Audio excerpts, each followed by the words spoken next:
In this video, we will look at an example on how we identify functional dependencies.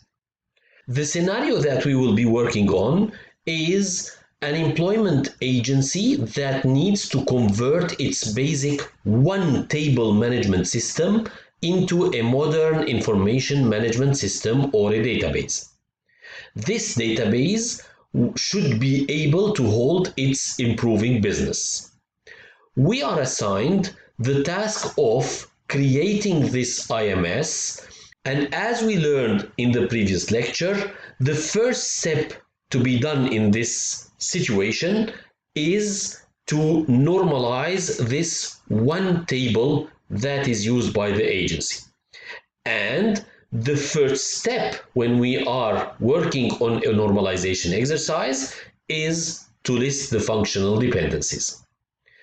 The agency provided us with two things: the schema of the table that it is using and a list of business rules that they are following. Let us look at the table.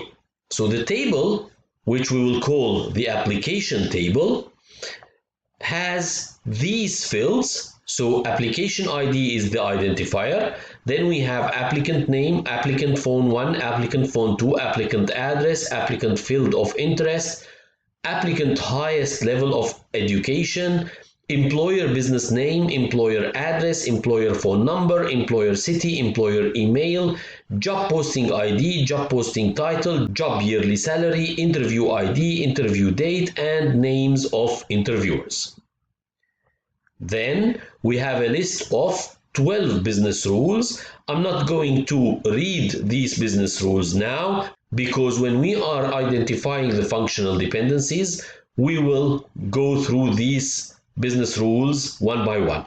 Notice, however, that not all these business rules will be used in this phase of the normalization, which is identifying the functional dependencies. Some of them will be used later on when we are doing the normalization. Let us take another look at the table, and right away we can identify that because application ID is the identifier of the table, then we can list the first functional dependency stating that application ID identifies everything else. Next, looking at the table, we can see that an applicant can have more than one phone number, which indicates that there is a multi-value dependency between applicant name and applicant phone. Next, we can see that we also have a multi-value dependency between the interview ID and the names of interviewers, which means that we can have one or more interviewers for a particular interview ID. Now, let us look at the business rules. The first business rule states that the applicants can be identified by their phone numbers. So we can list the functional dependency applicant's phone I, where I is equal to 1, 2 or more, and the applicant phone I identifies all the data related to the applicant. Business rule 2, no two employers can have the same name. This means that the employer business name is the identifier for all the data related to the employer. Employers can post more than one posting. This means that an employer identifier does not identify a posting. The same thing for business rule 4. Applicant can apply for more than one posting. This means that an applicant identifier does not identify a posting. Applicants can apply only once for a certain posting. Actually, this is one of the rules that we are not going to use now for the functional dependencies. It is just to add the unique constraints on certain fields in the table. employer business name is the business name, which is atomic. This is also a business rule that will not be used for this phase.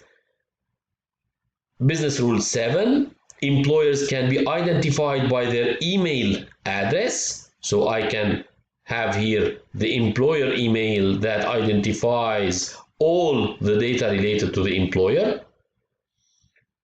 Business rule 8, job postings are identified by their IDs. So job posting identifies all the data related to the job posting. Two job postings can have the same name but not the same IDs. This is a business rule that will be used later. A job posting is posted by exactly one employer, so this will add here employer business name that will also be identified by the job posting ID, and we are using here employer business name. It could be either employer business name or employer email. These two will be candidate keys, and later, depending on other constraints, we will choose one of them to be the primary key or the identifier of this table. 11. An applicant can have only one interview for each posting they applied for. So applicant phone and job posting will identify the interview ID. And the last business rule is an interview takes place with only one applicant.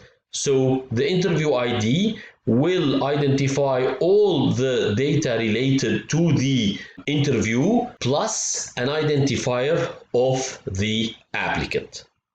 And then we can add the 3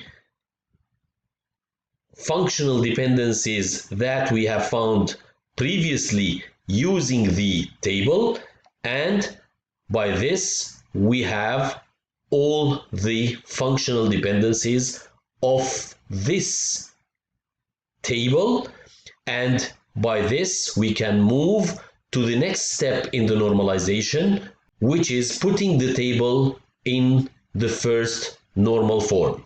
And this is what we will see in the next video.